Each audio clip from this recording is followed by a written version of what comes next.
Hello guys, আসসালামু আলাইকুম। কেমন আছেন সবাই? আশা করছি সকলে ভালো আছেন। আল্লাহর রহমতে আমরা সবাই খুব ভালো আছি। সো আজকে আমরা গেছিলাম প্রাইভেটে। সো পড়াটা শেষ করে আমরা ভাবলাম স্যার আমাদের বলবো আমরা একটু ঘুরতে যাবো কোথাও। সো ডিসাইড করতে পারতেছিলাম না কোথায় যাবো। দেন ভাবলাম আমরা নদী গবেষণায় যাই। এখন নদী গবেষণায় আসছি, বাট আমরা আসছি 4টা 4:30টার দিক, কিন্তু নদী গবেষণায় ঢুকতে দিবে না 5টার আগে। এমনিতে এমন গরম ছিল ওয়েদার।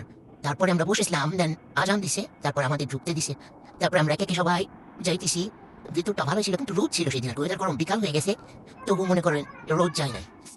ভিতরে পরিবেশটা সুন্দর লাগতেছিল, আকাশটা অনেক সুন্দর ছিল, একদম সাদা আকাশি। খুব সুন্দর লাগতেছিল আবহাওয়া, হালকা হালকা বাতাসও ছিল।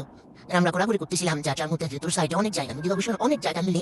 আর প্লেসটা অনেক সুন্দর, এই জন্য মনে করেন ঘুরে মজা পাওয়া যায়। সব বন্ধু বান্ধব আমরা সবাই মিলে ঢুকতেছিলাম ভিতরে, এখান দিয়ে ছবি তুলতেছিলাম। এর মাঝে আমরা আবার স্যারের বাসায় খাওয়া দাওয়া করছি। স্যার আজকে আমাদের জন্য বিরিয়ানি রান্না করছিল, সে নিয়ে গেছে, এই জন্য ভিডিও করছিলাম। এটা নিয়ে হাসাহাসি করতেছি। স্যার আমাদের বেড়ে দিছে, একটু সবাই মিলে অনেক এনজয় করে খাওয়া দাওয়া করছি। খাবারটা বেস্ট ছিল, স্যার যে ছেলে মানুষই রান্না করছে, খাবারটা দুর্দান্ত হয়েছে। আর আমরা খাওয়া দাওয়া করে তারপর বের হয়েছিলাম। দেন এখানে আমরা আড্ডাতেছিলাম, তাকে বিকাল তো ভালো লাগতেছিল, সবাই মিলে গল্প করতেছিলাম মাঝে বসে। তারপরে এখানে একটা ট্রানজিশন ভিডিও করতে চাইছিলাম, যে ভিডিও করে মানুষ, তাই সবাই বইলা এই ভিডিও করতে যায়, যে হাসাহাসি হয়েছে গাইস জানেন না। যদি ফোনটা রাখতে যাই, সাড়ে জুতার মধ্যে ফোন রাখছি, তো এখানে আমরা হাসাহাসি করতেছিলাম। স্যার কিন্তু খুব সুন্দর, সবাই খুব ভালো আছি।